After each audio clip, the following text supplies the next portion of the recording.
पाकुड़ में अवैध रूप से बालू डंपिंग के खिलाफ जिला प्रशासन ने बड़ी कार्रवाई की है। बताया जा रहा है कि हिरनपुर के रानीपुर के पास अवैध बालू डंपिंग किया जा रहा था, जिसके बाद गुप्त सूचना के आधार पर पुलिस ने कार्रवाई करते हुए डंपिंग किए गए बालू को जब्त कर लिया। ये कार्रवाई एसडीओ, एसडीपीओ, माइनिंग ऑफिसर ने संयुक्त रूप से की।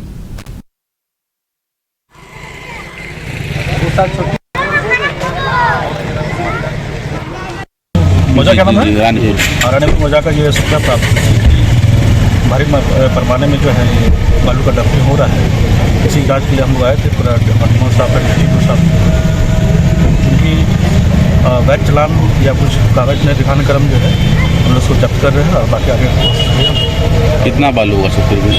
लगभग ये 1500 डंपिंग दिख रहा है, इक्विवेलेंट टू लगभग 2 से 3 है। क्या कुछ कार्रवाई की जाएगी सर? जब्ती कार्रवाई हो रही है। बागमारा के कतरास सूर्य मंदिर प्रांगण में आयोजित होने वाली 9 दिवसीय श्रीमद् भागवत कथा की तैयारियां पूरी कर दी गई हैं, जिसे लेकर मंदिर समिति की तरफ से एक प्रेस वार्ता आयोजित कर पूरे कार्यक्रम की जानकारी दी गई है। प्रेस वार्ता को मुख्य रूप से मंदिर समिति के अध्यक्ष किशोरी प्रसाद गुप्ता और समाजसेवी सह पूर्व बियाडा अध्यक्ष विजय झा ने कहा कि इस पावन महीने में 8 दिसंबर से 16 दिसंबर तक सूर्य मंदिर के प्रांगण में महाराज जी के नेतृत्व में श्रीमद् भागवत ज्ञान गंगा का प्रवाह देखने को मिलेगा। पूरे कतरास दिनांक 8 दिसंबर से 16 दिसंबर तक महाराज जी के नेतृत्व में, इनके संरक्षण में यहाँ पर सूर्य मंदिर प्रांगण में भागवत ज्ञान गंगा का प्रवाह होगा। हम कतरास वासियों से अनुरोध करते हैं इस ज्ञान गंगा का इस प्रवाह का पूरा लाभ उठाएं। 100 परिवार इस आयोजन में शामिल हों, भागवत कथा घर घर तक पहुँचे, आध्यात्म और धर्म की चेतना में और वृद्धि हो और हमारा जीवन मर्यादित हो, धर्मानुसरण हमारा जीवन हो। इसके लिए ज़रूरी है कि आप अपने छोटे बच्चों को भी लेकर के आएँ, जिससे भावी पीढ़ी जो है, हमारी आने वाली पीढ़ी, उनका भी आचरण धर्मानुसार हो।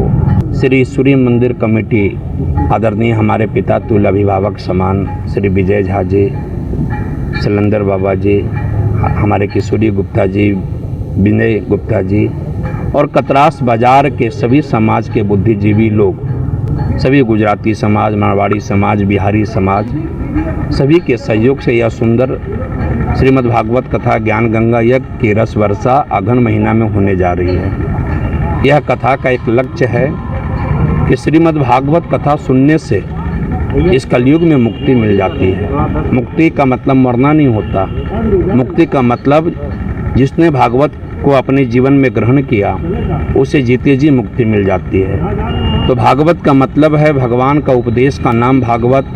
आप भागवत हैं, हम भागवत हैं, भागवत सुनने वाला भागवत है, भगवान का निवास का नाम भागवत है। पूरा कतरास भागवतमय हम सब ठाकुर जी का नाम से लेकर के करने का प्रयास कर रहे हैं। सुबह 10 बजे 8 दिसंबर को तुलसी नगर शोभा यात्रा कतरास में पहली बार निकाली जा रही है। कलश यात्रा तो बहुत बार निकाली गई है, लेकिन तुलसी नगर शोभा यात्रा इसलिए निकालते हैं कि कई परिवार में आज भी घर में मंदिर नहीं होता है, तुलसी सेवा, ठाकुर सेवा नहीं होता है। तो इस बहाने जो माताएं बहन कलश यात्रा में सम्मिलित होंगे, वो तुलसी जी जो माताएं बहन लेंगे, विशेष रूप से प्राथमिकता रूप से सभी के घरों में उतने परिवार में 251 तुलसी भागवत हम लोग पहुँचाने का प्रयास किए ठाकुर जी।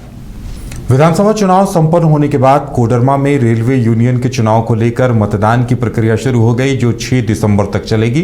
3 दिनों तक मतदान की प्रक्रिया में रेलकर्मी हिस्सा ले सकते हैं। रेल परिचालन भी बाधित ना हो और यूनियन की चुनाव प्रक्रिया भी शांतिपूर्ण संपन्न हो जाए, इसे लेकर 3 दिनों तक मतदान की प्रक्रिया चलेगी। कोडरमा स्टेशन पर एसएन सिग्नल कार्यालय और एईएन कार्यालय में 2 अलग अलग बूथ बनाए गए हैं, जहां सुरक्षा के इंतजाम किए गए हैं। इसके लिए 3 दिन का वोटिंग का समय रखा गया है और अपने सुविधा अनुसार अपनी ड्यूटी को मैनेज करते हुए हम लोग कर सकते हैं। जैसे किन्हीं का नाइट ड्यूटी है तो दिन में आके दे रहे हैं, और जो लोग आज दिन में ड्यूटी कर रहे हैं वो रात में नाइट पकड़ लेंगे तो कल आके दिन में ड्यूटी कर लेंगे। जैसे जो रनिंग स्टाफ है, ड्राइवर है, गार्ड है, वो अपना ड्यूटी जब भी ऑफ करेंगे आकर के फिर अपना दे सकते हैं। तो इस तरह से हम लोग रेल को भी चला रहे हैं और अपना ऑफ टाइम में जो अपना पर्सनल टाइम होता है उसमें आकर अपना वोटिंग कर रहे हैं।